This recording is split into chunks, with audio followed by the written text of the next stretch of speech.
Good morning, boys and girls. It is Thursday, April 9th, and I want to begin this morning reading from our Ergemeyer's Bible story book.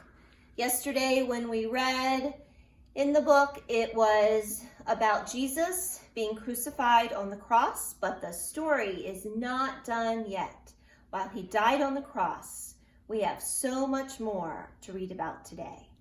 So today, I'm going to start by reading The Watchers at the Tomb. And this is a collection of the recordings of Matthew, Mark, Luke, and John from the Gospels. After the crucifixion, a rich man named Joseph came boldly to Pilate and asked to take the body of Jesus and bury it. Joseph loved Jesus. With Pilate's permission, Joseph and Nicodemus went to Calvary, took Jesus' body down from the cross, and wrapped it in fine linen with the sweet spices and perfumes that Nicodemus had brought. Then they laid it in a new grave that Joseph had bought for himself. The grave was cut out of a large rock and opened into a garden.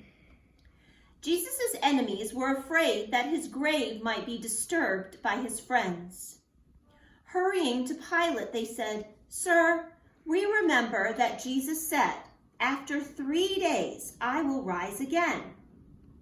Order the grave made sure until the 3rd day, lest his disciples come at night, steal him away, and say to the people, 'He is risen from the dead.'"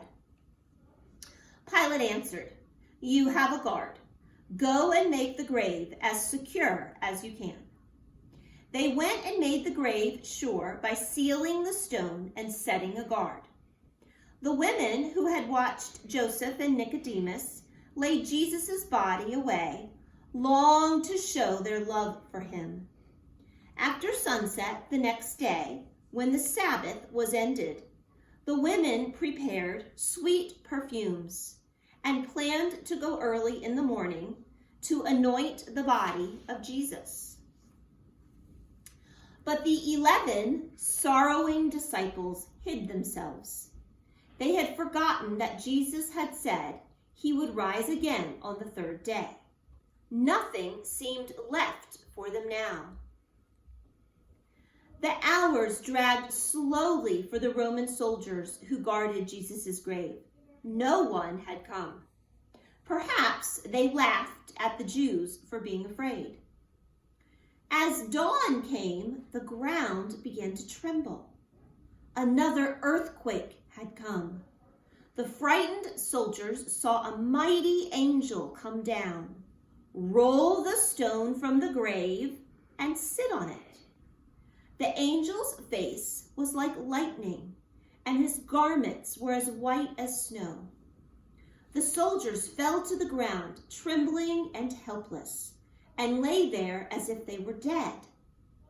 As soon as they were able, they fled into the city to report to Jesus' enemies. When the women came to the garden, they found the grave empty. At first, they did not see the angel, and they wondered who had stolen the body of their Lord. Mary Magdalene ran to tell Peter and John that Jesus' body had been taken away. After Mary had gone, the other women saw an angel in the tomb. They were afraid and bowed themselves to the ground. The angel said, "Do not be afraid. Why are you seeking the living among the dead? Jesus is not here. He is risen, as he said. Go quickly and tell his disciples and Peter that he is alive and will meet them in Galilee." The women ran from the place, filled with joy, yet trembling with excitement and fear. The good news seemed too wonderful to be true. Still they believed and hurried to tell the disciples and other friends. The disciples could not believe the glad message. Peter and John ran to see for themselves. When they came to the tomb, they found no one, but they saw the grave closed that Joseph had wrapped around Jesus' body. Peter and John were sure now that Jesus was alive once more. Mary Magdalene had not stayed in the garden long enough to hear the angel's message. Now she returned, longing to find where her Lord had been taken. Entering the garden again, she stood by the empty grave and wept. Then she stooped down, looked into the grave, and saw two angels. One was sitting at the head and the other at the foot, where Jesus' body had been.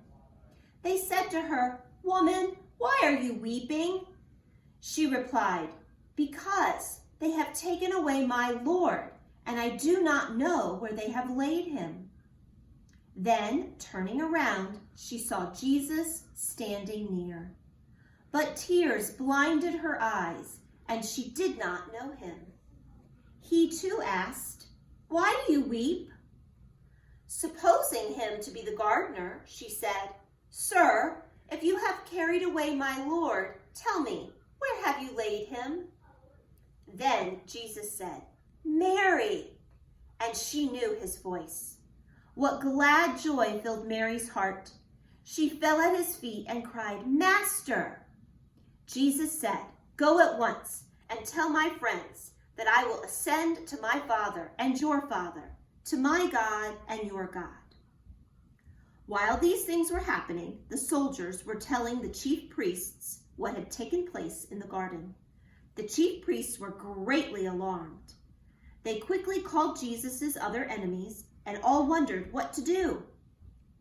They offered the soldiers much money if they would promise to tell no one that Jesus had risen or that an angel had opened the tomb. The Roman soldiers cared nothing about the Jews and their religion. They gladly took the money and went away. And when they were questioned about the disappearance of Jesus' body, they said the disciples stole it while they slept. Boys and girls, as our story tells us today, Jesus is alive. He rose from the grave. And so this Easter, I hope that you will greet somebody and you might say to them, "He is risen." And then you can follow it up by saying, "He is risen indeed." Have a wonderful Easter. I want you to take a break. You might want to say your Bible verse. You might want to listen to the hymn of the month, or you might want to do your math facts. And when you come back, we'll do our math lesson. So push pause.